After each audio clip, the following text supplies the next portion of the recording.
Welcome to Barnaby's podcast, Eye of the Beholder. Barnaby's is one of the leading search engines for art, design, antiques and collectibles from over 3,000 auction houses worldwide. We aim to make the art and auction market more transparent and accessible to everyone, from beginners to collectors and professionals.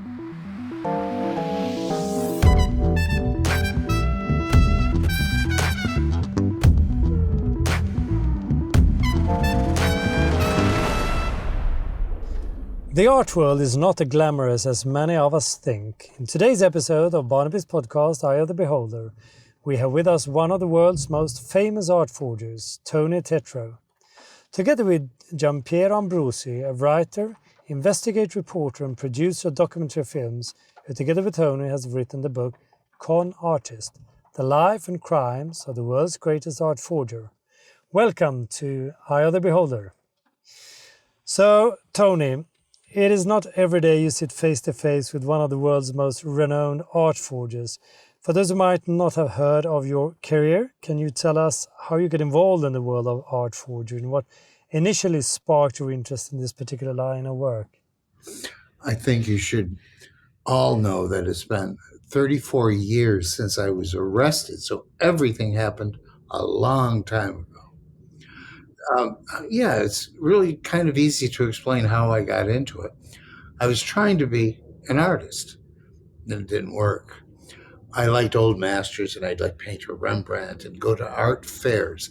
They're little community things where people would paint.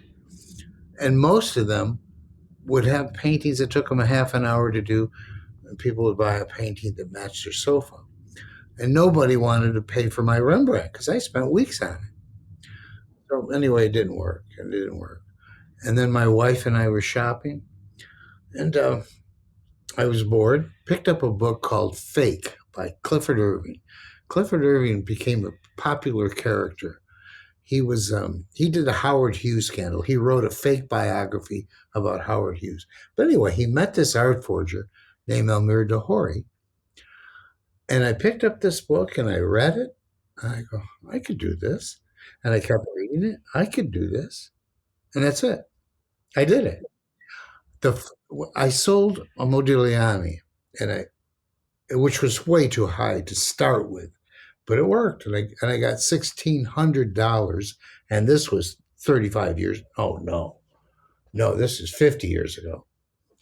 And that was a wealth to me. And that started my career. But did you sell it yourself, or did you have any gallery owner that sold it? I walked into it was an auction house. And the guy, this is interesting, good point. He found out that it was fake and that I did it. Another art dealer was mad at him and he told him, that's fake. I know the kid that did it. I was only 21 years old. And he called me and he made me paint for him. And that also made my career go on. I did a local artist named Robert Wood. I did 50 paintings for him. He had an auction. I had to shill in the auction. I had to raise my paddle whenever he pointed at me. So he really got me into the art forgery. He pushed me and made me do it. And then it was my life. It wasn't planned. It was kind of conceived. Giampiero, you're both very much into the limelight now because of the Royal Stunt, a major feature documentary about the Prince Charles Royal Art Collection scandal at Dumfries House. What is that about? Well, basically there is a kind of shady, questionable billionaire figure, British billionaire, for whom Tony did paintings, decorative paintings for his house. So Tony did not represent them as real paintings, but he did some paintings for him. And this James Stunt took those Tony Tetro paintings and passed them into the collection of Prince Charles, telling them they were real. And ultimately his scam was, once they had passed into the collection, they became very valuable. So claiming that they were worth 300 million, he went out and got a loan or sought a loan for 150 million. Those paintings being fake, he could then walk away from the paintings and keep the 150 million. So it was quite a scandal, a huge scandal that became a big story in the UK and in the US. Mm-hmm. It was a 10-year loan he was trying to get. He was just not going to pay it back. Yeah. Good scam. Yeah, good scam. But you also wrote the book Con Artist, The Life and Crimes of the World's Greatest Art Forger, which publishers weekly proclaim this is the art world's The Wolf of Wall Street. Who is the wolf? Is it you, Tony? I guess. They can call it anything they want. I guess. Giampiero has got a little bit of Martin Scorsese in the book. I mean, if you read it and you watch a Martin Scorsese movie, and a lot of people in reviews commented about that. So, yeah, I guess I am the wolf and the Wolf of Wall Street. But have you ever regret your action that you did when you were young? I'm going to say something Giampiero's not going to like. I didn't think I did anything wrong for 5 years after I was arrested. Okay, I was arrested on April 18th, 1989. And then it kind of dawned on me after hearing all these people talking. It kind of blended in because it was just work to me. It wasn't I was trying to hurt somebody. But in the last 34, 35 years, I dealt with art dealers only in 90% of my career. Art dealers only. And I spoke with them throughout the years, and I asked them, did anything ever come up and bite you? Anybody ever come and say, hey, this is fake? No? Ever? Nothing? No. Have you heard anything from other art dealers? No. And I've talked to people throughout the years and asked them that question. I'm curious. Has anybody been hurt?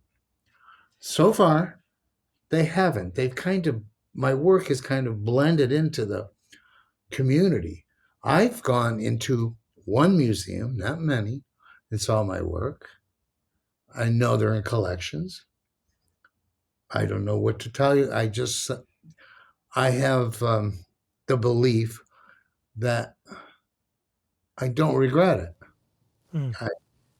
Because I don't have anybody crying. I took their pension away, or I hurt their family, or I hurt their finances. And another thing is, they've also many, many times, and I know this in the last 35 years, sold them again. They've been 2 or 3 times in the market. So how am I supposed to feel? I'm certainly not, I have people to ask me, beg me, where is your art that we can see in a museum? And there aren't words that could explain how stupid that would be. What a can of worms that would open. I have one person that likes my art and wants to buy and wants to do a catalog raisonné on my work. And I say, I can't do it. I can't do that. And so, do I have any regrets? Yeah, I went through a lot of hell, but now I'm getting older. I'm ready to retire. I'm happy with my life. Good to hear. Can you describe the process of studying and imitating the techniques of famous artists like Pablo Picasso, Marc Chagall, for example? I mean, how did you master the styles, and how far did you go to create convincing copies? Oh, I went far. I started with professionally when I got into it, and I would sell them as real. I would study Chagall like the back. I knew everything about Chagall. And I got to be perfectly honest, my first were not that good. And they got progressively better. It was just, how do you get to, what is that in New York, how do you get to? No. How do you get to Carnegie Hall? That's it. Practice, practice. Yes. How do you get to Carnegie Hall? Practice, practice, practice. Couldn't remember Carnegie Hall. And I did. And where I got to understand the balance of color, the harmony of everything. Also, I've said this to the BBC when they came here to interview me 10 years ago. I had an art dealer come to me, and I did a Chagall gouache for him. And he said, the red is wrong. and which kind of pissed me off at first. But he was right. Chagall has specific colors, and I had to get each color spot on. And he taught me a lesson, and so I made sure that all my colors are just right on Chagall. Chagall was a colorist. He put colors together nobody ever put together before. So then I got good at it, and I have some here. I think the other thing that we talk about in the book a little bit is that, contrary to popular opinion, it's not this metaphysical process of entering the mind of the artist or something like that. As Tony says, it's largely forensic. You just practice everything, you learn everything, you do everything correct to the time period and the style and the color palette and things like that. So it's less metaphysical than it is concrete and real. Yeah, Giampiero just brought up something that is very important. Like, say, take Salvador Dali. He would do something, but you can't take something from the 30s and put it in the 70s. You have to be time correct in every painting that you do. And I used to love doing Salvador Dali. He had no texture, so it was kind of easy. Not easy, not the wrong word, but made the quality of the work easier. Sort of a lot of texture that like Monet would use or Van Gogh. So ask me anything about the art. But Giampiero, what motivated you to write Tony's biography? Was there something unique or compelling about his life that inspired you, or was it just like you met on the street or your old friends? Well, I sought Tony out over 20 years ago, and I was just 25. interested. Yeah, more than 25 years ago. But originally, just kind of interested in this shadowy, art forger figure. Who doesn't love the story of an art forger? It's just fascinating. And when I met Tony, what really struck me was one, that he had been through all of these ups and downs. He had just gotten out of jail and was living kind of in a shitty apartment in a motel, next to a Chinese restaurant. And yet he was very upbeat and interested in the world. And I could just tell he was a good guy. I mean, it's counterintuitive that an art forger whose job is to fake people out, I felt immediately was somebody I could trust and who was a genuine person.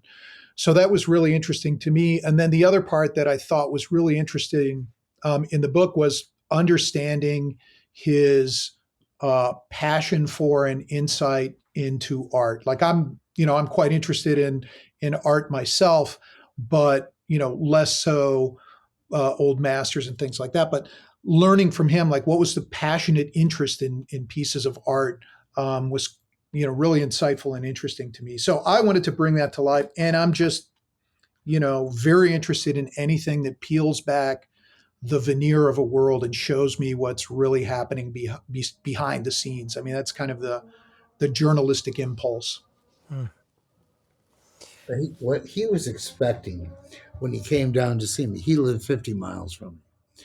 He was expecting this swinging dick driving a Ferrari and I'm down and out, and I got a minivan with bird shit all over it.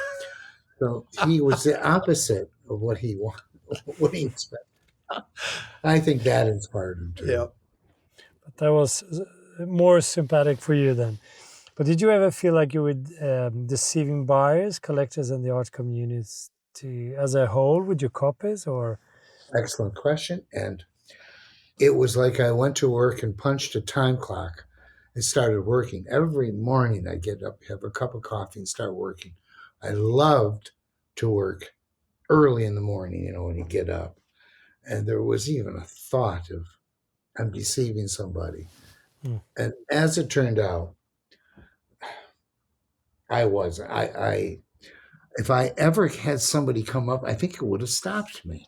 If somebody said, look what you did, blah, blah, blah, which never happened in 35 years. Yeah, I mean, I think the really interesting point too is that, unlike, Thomas Crown or movie art forgers, Tony was not fooling anybody. He made paintings, not copies, but paintings in the style of on commission from dealers.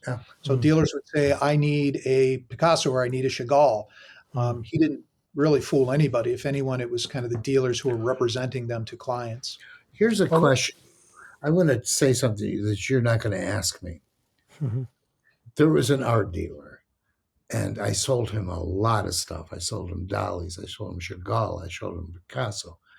And he went out, and he was very thick Brooklyn accent. And he went out and sold everything. And then through the grapevine, he found out I did them. And this was a big plus in my career, or if you want to call it a career. Everybody started contacting me mm. because of him. He says, stay away from him. He's a faker. That's the word used, not forger, faker. And he opened up, and I didn't vet anybody. I just took on everybody, which I became wiser to later in life. He was like your PR person. He was. Anyway, my career I started buying Ferraris. I started living because of him. All these people are asking me to do work for him. He And then I opened got your around- Pandora's. He Pardon? opened your Pandora's box. Yes, it was still growing, and then boom, everybody wanted me because But of it. but what about the signatures? Were you faking also the signatures, or from the beginning, or were they making you to do that, or? Yes, Mm. I was very good at signatures. As a matter of Yeah. fact. I would practice. Chagall was by far the most difficult. Hmm. Picasso was easy. And by the way, when you ask what artist is the most difficult, you know who was the most difficult to me? Hmm. Picasso. And I'll Hmm. tell you why. I'm really good at Caravaggio and old masters. I love old masters. I got kind of down. I got my soul into Caravaggio.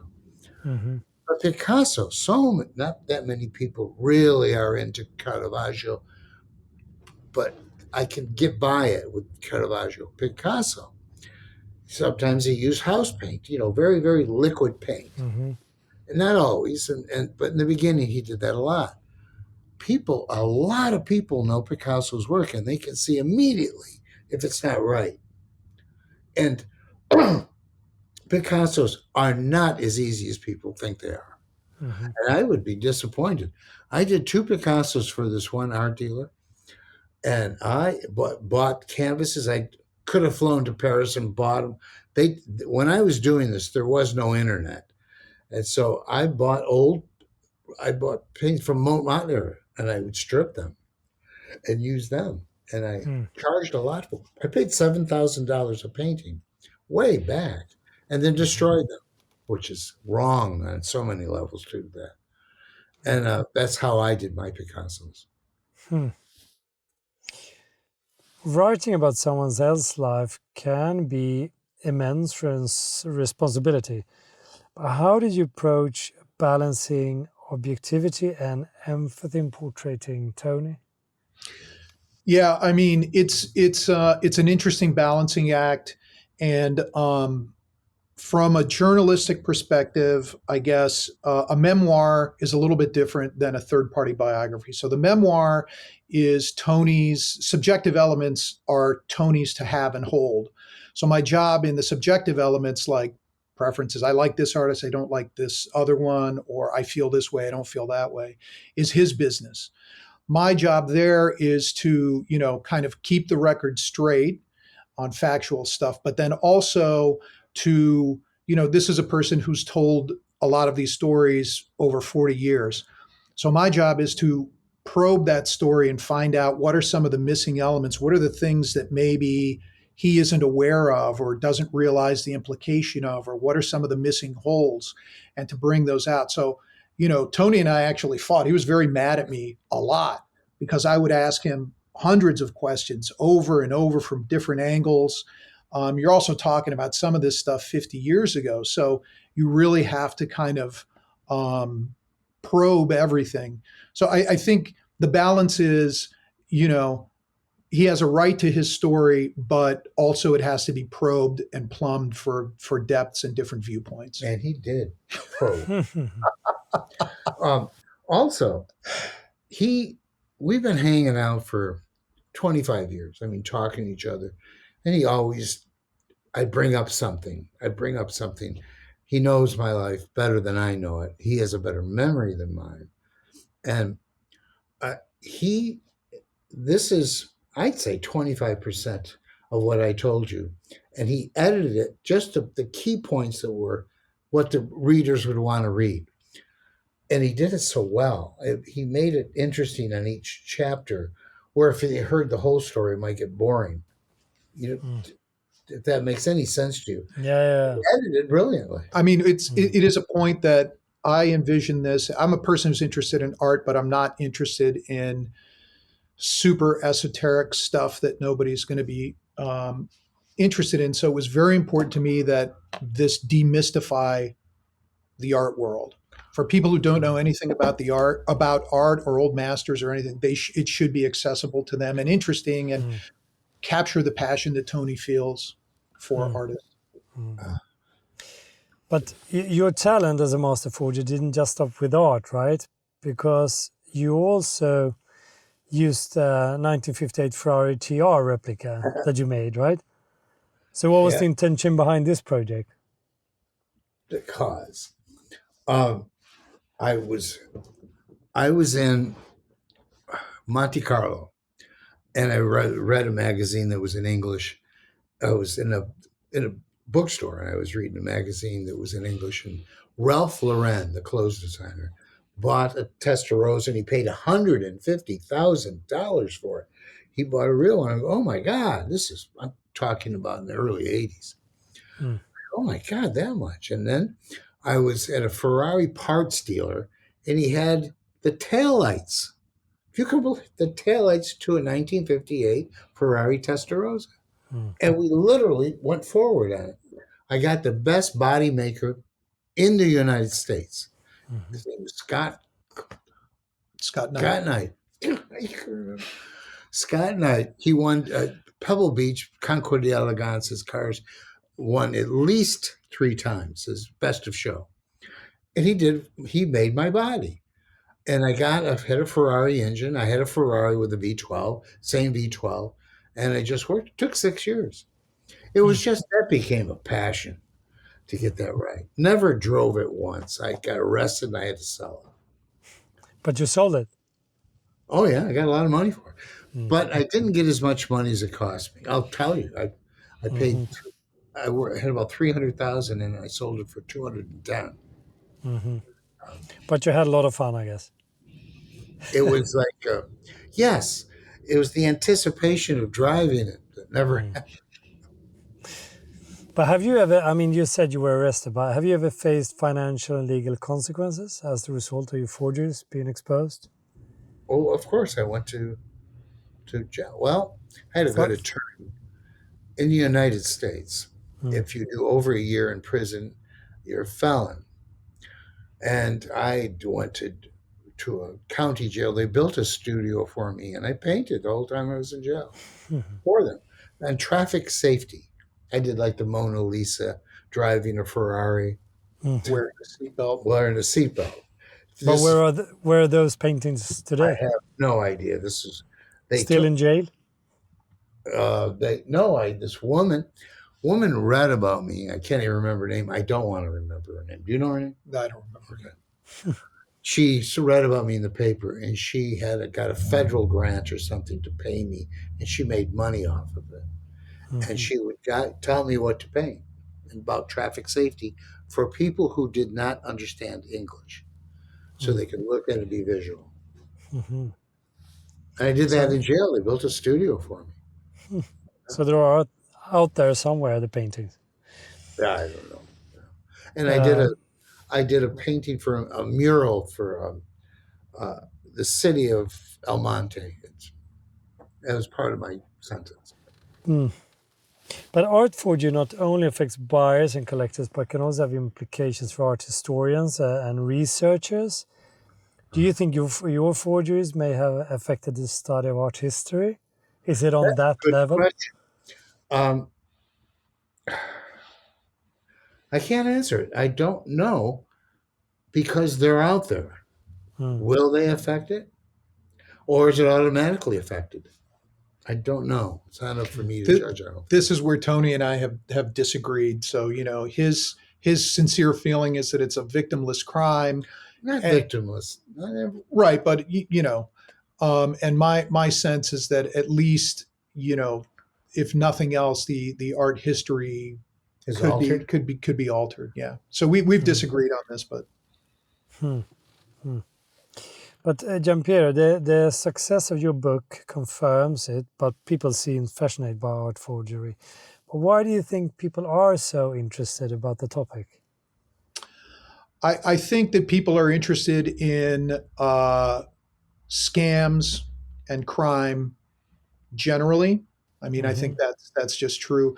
But I think in art forgery, it's interesting because I believe that most people feel intimidated by art, and most people feel that, particularly contemporary art, if somebody tapes a banana to a wall and they say this is worth 100 million, they go, Mhm. well, what the hell's going on here?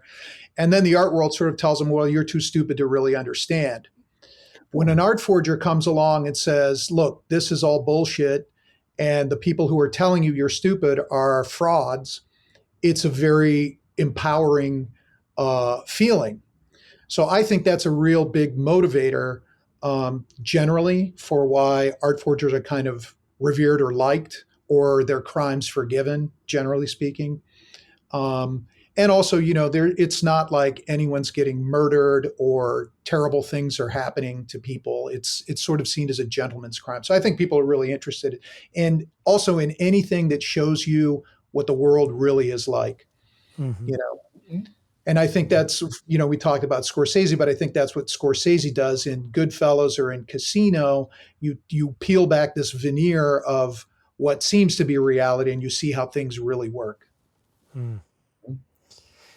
But I mean, you mentioned the art market and how that works a bit, but what are your thoughts on the art market and its, how do you say, well, about the art forgery? Do you believe there is a systematic issues that need to be addressed, or is this just a part of the market?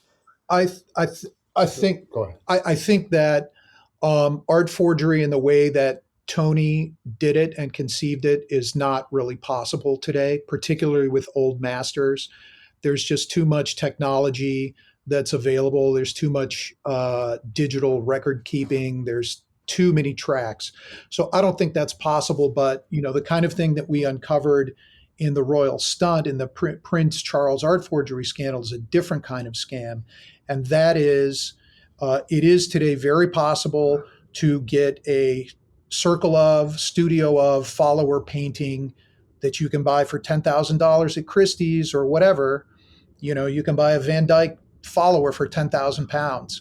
If you can get a crooked expert or several crooked experts to say, no, no, no, this is actually by the hand of the artist, now you have a $5 million painting. And I think that's very prevalent, and I think that is very possible. Mhm. Giampiero is the American expert on this. He picked this up while we were in London. we did this documentary and we were filming in London. And Giampiero came across this and he investigated it. This is a real deal. Art forgery, as I did it, could be a thing of the past. In fact, I'm going to give you a bold statement. It kind of ended with me. So it was Mhm. like all this stuff happened and then it hit me with a crescendo and then never heard anything about it after. Technology got better and better and better, and I can't even think of all the names. I can't remember all the new technology there is now in detecting fraud in a Mhm. painting. Giampiero knows them. Yeah. And then he picked up on this, what do they call it? The circle of, Yeah. and, So and in the case of the Prince and James Stunt, you had, we thought, okay, this is a legitimate collection of 17 paintings with 4 Tony Tetro fakes, and the rest were legitimate, and he just sort of fluffed up the value. In reality, what you had was a bunch of, Van Dykes and Reynolds and so forth that had all been bought at auction for £10,000, uh, and all bore the a letter of expertise from a highly esteemed museum director who made 14 letters saying, no, no, these are real, which is impossible. You can't get 14 Van Dykes that suddenly appear in a 2-year span from the same collector by the same expert. And, and they have the correct stretcher bars that are actually really aged. They have the correct canvas. They have the correct pigments. So that is actually much better than what I was doing. I had to come up with the correct pigments. I had to come up with the correct stretcher bars. This is better, and it has replaced art forgery as people know it. And Giampiero, I got to hand it to him. He came across it. He didn't look for it. He bumped into it, and then he became an expert on it. And it's fact. He pointed out somebody that I like, who I'm not going to mention. He's part of it. Tony, who do you consider as the world's best art forger of all time? Except yourself. Except myself, Elmer DeHory, the book I read from Clifford Irving. Yeah. He was, but he didn't do old masters. When he did a Modigliani, it was spot on. I can tell because I did Modigliani's. I know what to look for. He did Marie Curie and Marie Curie.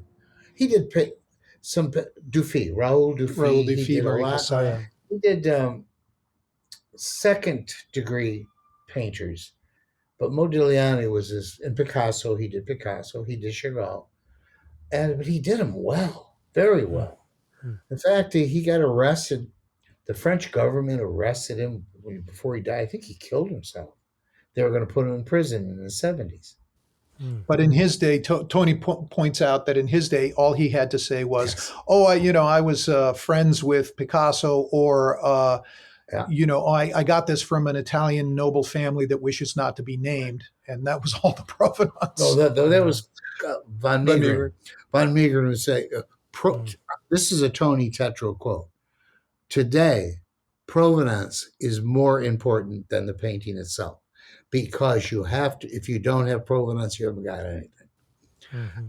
There's an old story about a guy that bought a Rembrandt off Longshoreman, and has spent 10 years trying to prove it was a real Rembrandt. He was positive, and it was stolen, and he spent thousands of dollars trying to prove it. It was stolen from a museum in the 20s. So provenance is everything today. So when you go to Christie's, Sotheby's, you got to have good provenance, or they don't want to talk to you. True. So you said Picasso was one of the most difficult to forge. Right. But what about, who is the easiest artist, in your opinion? That's the main artist. A lot of these people, they did secondary and third art. Mine was Chagall. I just got into Chagall, the coloring, the imagery. It's too bad we can't show you. I got Chagall's here. But was that because you liked the artist and his art, or was that actually no? When I first started, I didn't understand it at all, and neither did he.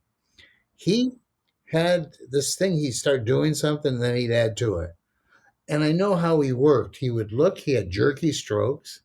He didn't have smooth strokes, and it's one. BBC came here to ask me if this Chagall was real, and I said no, because I found little things that I know Chagall would not do. So Chagall was the easiest for me. I did a lot of Chagall.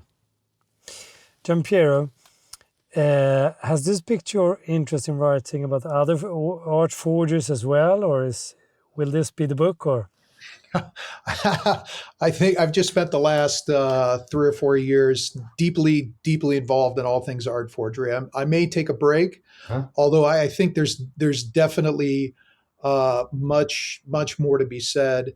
In this world of expertise, and then also in conservation, which a lot of times, somebody will say, well, we found this painting and then we had it restored and we discovered it was whatever. It was a Da Vinci. We discovered, but 90% of the painting is repainted. So of course it looks like a Da Vinci. Your conservator just painted it to look like a Da Vinci.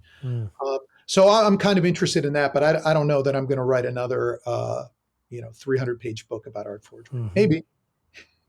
But talking about Da Vinci, what do you two say about the Salvator Mundi by Da Vinci? Okay, this is where I come in. We disagree on this too. You disagree with that? Maybe. I didn't know that. Maybe. There's I don't no know. question I don't know. it's What do you real. think? What do you think? The problem is that from the beginning, her name is Diane Fosentini. Modestini. Diane Modestini. The restorer. She spent 6 years restoring it. She took it down with chemicals. She cleaned it. It took all the new paint off and went right down to Leonardo. It is Leonardo, no question about it. A lot of people have this complaint that she put too much paint on it, but she brought it back to life and she did a magnificent job on it. It is absolutely real, but you have to take that into consideration. Some people, that bothers them. It doesn't bother me because I know the woman put 6 years of her life into it and she did a sublime job on it. I think it's real. No, I know it's real. I'm more skeptical just because of the point that I said where, and Tony said it too. You strip the painting down and then you paint over it, so it's going to look like Da Vinci. But I don't know. I'm not an expert. There are photographs of it online where you can see it down to its basic Da Vinci, just Da Vinci, and it's really damaged well and cheap. But I think it's a case. Look, it's a case study too where there's tremendous financial and political pressure to make something be what somebody wants it to be. So you have to take that into account too. It's not just disinterested academics who are doing this. There's tremendous amount of pressure politically and financially. Also, historically, they are absolutely positive. I'm talking about historians, art experts, absolutely positive that Leonardo da Vinci did a painting while he was in Milan called Salvator Mundi, and he was holding a globe. And so there's a whole bunch of these copies of Salvator Mundi. This one, the thumb, that's how they found it, the thumb, that he was changing the movement of the thumb. And they go, why would he do that if it's a fake? And the hand is perfect, Leonardo da Vinci. The hand, the blessing hand, is how they discovered it. No, it's I don't believe it. I don't believe any. If my art forgery work has taught me anything, is I don't believe anything. That's good. I just to do that, to do Salvator Mundi. But with that said, many people say that 50% of everything that is on the market is fake. I don't. Do you think that is true? No, not 50. No, I always heard during my time, I always heard 10%, not 50. No, you've got to give museums and curators and art experts some credit. They know what they're talking about. Yeah, and I think it's more than the 10%. I don't think it's 50, but I think anything that had a previous life as something else and then becomes the real article is suspect. Interesting. I mean, the whole conversation is interesting, and this definitely opens up the new topic in the podcast, but as a theme on the art market, I would say. So thank you so much for participating, both you, Tony, and Giampiero. Very interesting. And I recommend everyone that listened to read the book and, of course, to see the documentary. Will be very interesting. So don't forget to subscribe to the podcast wherever you find them. And thank you so much, Giampiero and Tony, for participating. Thank you. Welcome. To keep up with the latest trends and receive weekly updates on the art and auction world, subscribe to our newsletter on barnabys.com or read Barnabys magazine online.